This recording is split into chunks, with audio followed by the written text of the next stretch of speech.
Okay. Thank you very much for coming. There's a lot going on, so I appreciate you all hiding away in here in the lecture theatre. My name's Paul Ramchandani. I'm Professor of Child and Adolescent Mental Health at Imperial College, and I also work as a child psychiatrist in the NHS. And I'm going to give you a taster for 20 minutes or so. It's a sort of a companion piece to a stall that we have set up in the main tent. So if anything here captures your interest, or even if it doesn't, please feel free to go over there, ask some of the team. Some of the team are here with me, so you'll recognise them. And I'm going to show a picture of them, so you'll see them in there. So there'll be plenty of opportunity there to ask questions. And I'll also be over in the room directly opposite after this. If you have any questions, I'm happy to try and answer what I can. The research group, these people here, and myself, what we study here at Imperial is very early child development and trying to understand the processes that go on in those very first few days of life. We've got some of the youngest audience members I've ever seen in a talk that I've done. He's not allowed to cheat because he'll know the answers, or she'll know the answers, sorry. I want to start with a question though. I want you to put your hand up if you have a clear memory from before the age of 6. When I say a clear memory, not from a photograph, a memory that you hold in your head. Okay, so that's the vast majority of people. There's a few people a bit reluctant. I'm not going to come to you personally. It's not a comedy gig. You're not going to get picked on. I'm just curious. So keep your hands up, please, if you've got a clear memory from the age of 6. Okay, I want you to keep your hand up if you've got a clear memory from before the age of 4. Okay, so we've still got quite a few hands up, maybe down to about half, 60%. Keep your hand up if you've got a clear memory from before the age of 3. Okay, we're losing quite a few people now, but still a fair few. 2? Anyone got a clear memory before the age of 2? I've got a couple of hands, 3 hands, 4 hands. Oh, a few. What about from before the age of 1? Okay, nobody. There's usually somebody who wants a bit of attention who leaves their hands up, but nobody here. So it's a curious thing. When we get down to the ages of 2 and 1, almost none of you have clear memories from that period of time. And yet, as I hope to show you briefly, it's a time when some of the most active brain development goes on, some of the most important relationships form are during that period through pregnancy and the first 2 years of life. Just to give you a bit of a taster for what's going on at that time, I don't know how clear this is, but this is a picture of the Milky Way. We had a talk about space earlier on. I'm not going to talk about space. I know very little about it. But the Milky Way has a roughly estimated number of stars, about 100 billion, 2 billion. The numbers seem to go up and down. Huge number of stars. Huge number, 100 billion, 200 billion. It's roughly the same number of neurons that a baby has in their brain at about the time that they're born. So this little baby in the front row, you maybe can't all see. Small head, about this big. And there's 100 billion neurons packed into that baby's head. 100 billion. And that's not just a static process, that's a very active process. So all the while, through pregnancy, through the first year or 2 of life, there are connections being formed between all of these brain cells. Huge number of connections.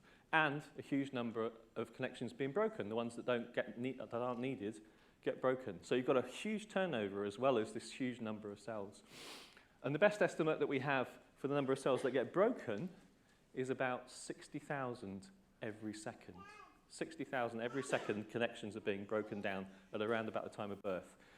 I put this up not because I'm an Arsenal fan, although I might be, but I'm in West London, so I'm not going to admit to it. But this stadium holds about 60,000 people.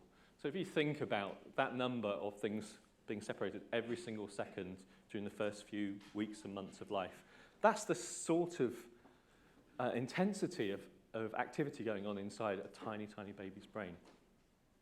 And that's before we even start to think about the social world going on outside. That's just within the head before we start to think about the complexities of forming relationships and the things that are happening to them, which is what I'm going to talk about mostly now. So I'm going to cover briefly a little bit about early relationships and the links with later functioning, links with later child development. Tell you a little bit about what seems to be important within those relationships and the things that we've learned from psychological science so far. And then at the end, just tell you a little bit about some of the things that we can do about it. We run a couple of studies here, clinical trials here at Imperial, where we're trying to help parents of young children to form the optimal relationships with their babies and young infants. So I work as part of a team. This is a picture of the team, some of whom will be outside in the tent. David, unfortunately, couldn't make it today. We photoshopped him in, actually. But that's the team. Some of them will be outside. And the little bits of work I'm going to talk about are obviously a team effort. I get to stand up here, but some of the folks over there do most of the important work that's going on behind the scenes. So popular science in the 20th century has often seemed to assume that babies were kind of blank slates and that not too much was going on when they were very, very young. But there are long-standing cultural beliefs about the importance of the early years. So the famous Jesuit saying about having a child until they're 7 and I will give you the man. So something really important about those first few years of life in terms of predicting later outcomes. And we have a lot of focus on parents these days. Lots of television programs, lots of magazine articles about parents and the importance of parenting in the first few years of life. There's quite a lot of parent blaming goes on, I think, in the media. That if something's going wrong with a child, somehow the parents are automatically to blame. And of course parents are important, but it's clearly much more complicated than that. This kind of sums that up in a picture, if you like, the transmission down the generations to the child and affecting the child's behaviour. But I say it's more complicated than that. And we think a little bit about what the science might say. So this is just to sum it up in a slide. So at the top here you have early parent-child relationships. And there have been a number of reviews that have looked at the world literature on this by colleagues here in London, at UCL mostly, but colleagues in London and in the Netherlands, looking at all the studies that have followed up children from looking at these very early parent-child relationships and what happens to children later. And aspects of these early parent-child relationships, the way in which parents respond to their babies and the young infants, are linked with emotional and behavioural problems. So difficulties in those early relationships are linked with an increased risk of emotional and behavioural problems in children as they grow up. They're more strongly linked with peer relationships, which makes sense in a way if you think about relationships between parents and children, predicting strongly later relationships that they have with their peers, and then as they grow up, romantic relationships and relationships with their own children. So there are these strong continuities, but it's only one part of the picture. And I think of it a little bit like a football match. So when you've watched a football match, you've watched the first 10 minutes or so, you've usually got a pretty good idea of which way it's going to go. One team's dominating and you think they're going to go on and win. But things happen. So it gives you a steer, but things can happen after that. It can be substitutions, it could be injuries. The other team can up their game at half-time after a robust talk from their manager. So things can change, and it's the same in child development. We have these links from really early on that seem to predict things later in life, but things can change in life. Relationships can change, the things around families can change, the social circumstances they live in, and so on. So it gives us a steer, but it doesn't tell us the whole story. But we think about what's important in those early parent-child relationships. And the thing that comes up most consistently, particularly when we're thinking about mother-child relationships, is something called sensitivity. Now, we all use that in everyday language, but it has a particular meaning in psychology and psychological science. We're talking about usually a mother, but it can be either parent. There are 3 bits to it. A mother's ability to perceive and interpret accurately the baby or young child's response. Those 2 bits of it, perceive and interpret accurately, and then critically to respond appropriately to that. So there's these 3 parts to it. I'm going to show you a little clip now, if we can get it to work. I want you to think about those three things. I'll go back so you can see them again. So the mother's ability to perceive and interpret accurately and to respond to the infant's signals. And as you watch this video, just see what you notice about how the mother in this video is responding.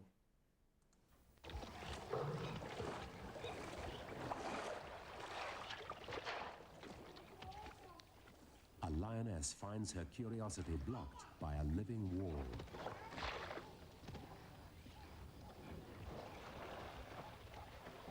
Barely safe again on the bank, the baby is surprised and unbalanced by its first bowel movement.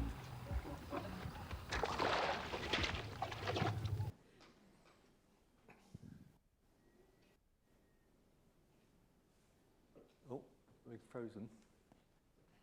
You able to get that going again or not?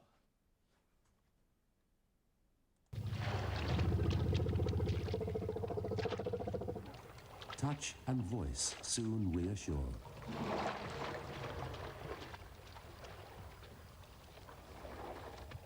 But to get her baby out of the waterhole, the matriarch uses her toenails to chisel out a ramp that the infant's short step can manage.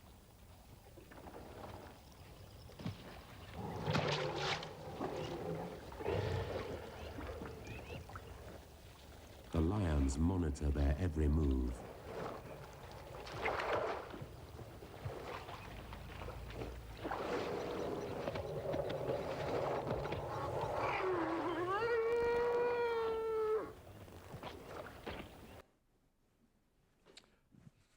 I'm not quite sure what's wrong with the...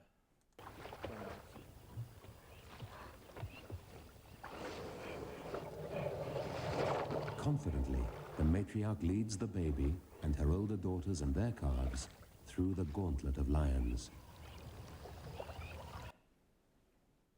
That's okay, we can stop at that point. So, the very observant of you will have noticed that wasn't a human baby.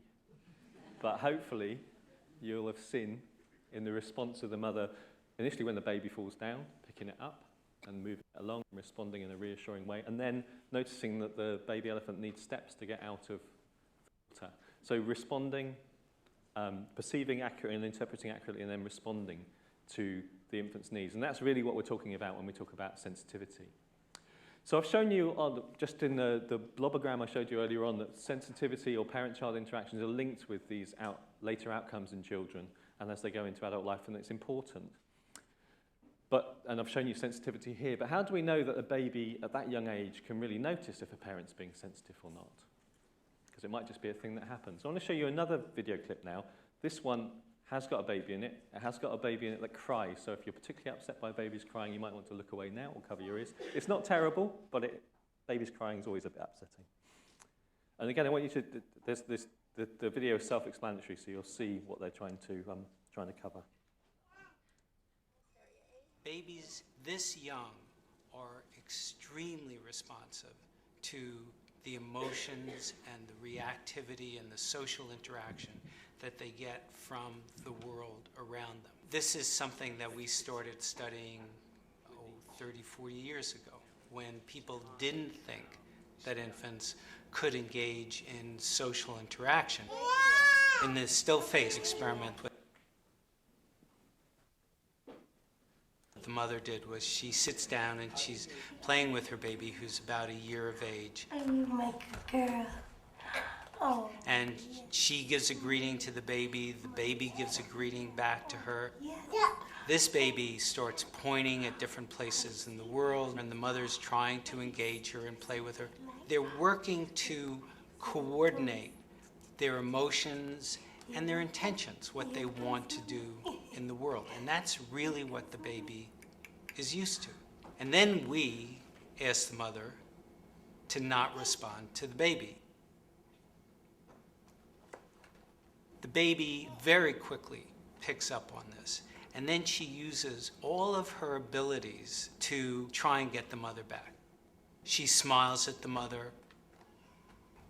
She points because she's used to the mother looking where she points.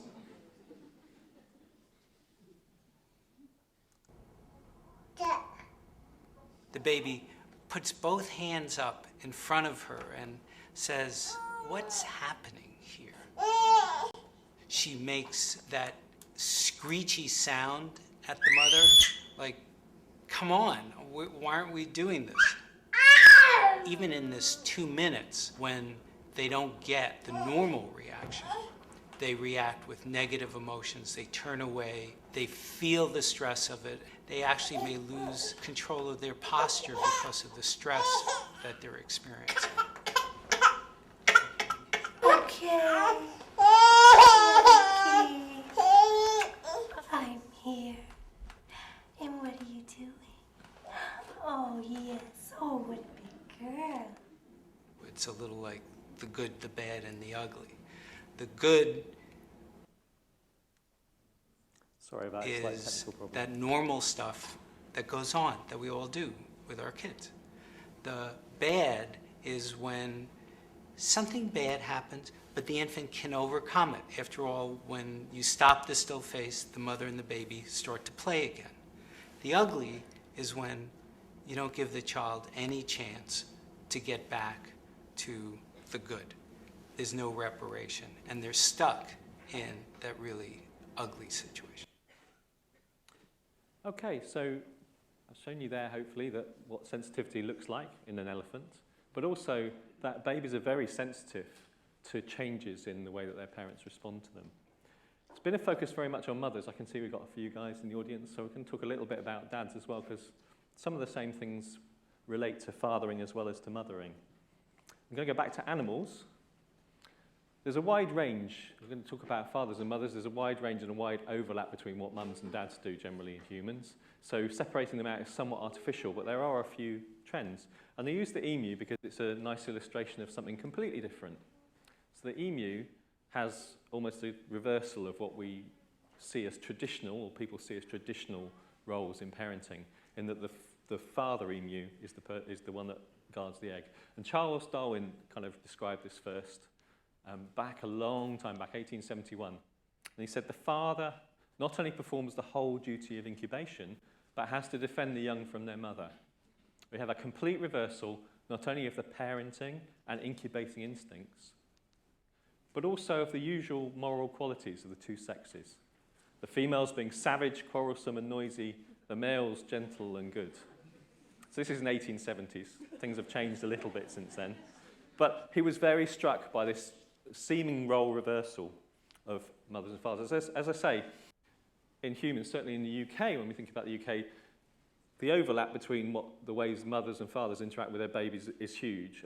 But there are some trends. There are some trends of difference. And one of the most noticeable is about physicality in play. And it's maybe not...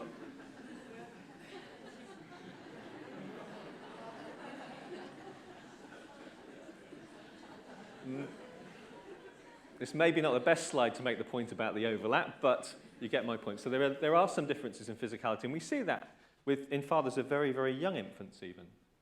And there's been a lot less research about father-infant relationships. There's some, but compared to the libraries full of research on mothers and infants and their relationship, there's relatively little. But what there is points to overwhelmingly a similar pattern in terms of the importance of father-child relationships, father-infant relationships. So we see many of the same patterns. We see where there are difficulties in those early father-child relationships. We see children potentially having increased risks of emotional behavioural problems, higher levels of difficulty in their peer relationships, and potentially then difficulties in their own romantic relationships and parenting relationships. Again, the same kind of health warning applies, that it's not all deterministic. It's not if something happens early on, that means your life course is set, because other things can change it. But these early relationships are important, both mother-infant and father-infant. That brings me towards the end. It's just to highlight, and you'll be able to ask the team out in the tent a little bit more about this, the work that we do here at Imperial. So we run clinical trials, so trials where we develop and we test interventions to try and help parents in the first few years of life provide the optimal care for their children. These aren't necessarily very intense interventions. They can be things going to visit parents in a home. One of them that we're testing, we visit parents in a home 6 times, and we video them playing with their child, and we try and give them some feedback about different things they can try, different ways they can manage behavioural difficulties. That's work that's ongoing across London, but based here at Imperial. So I hope I've shown you something of the importance of early parent-child relationships. But say, if you want to find out more, come ask me questions at the back or go and ask the team in the tent. They'll be very happy to answer your questions.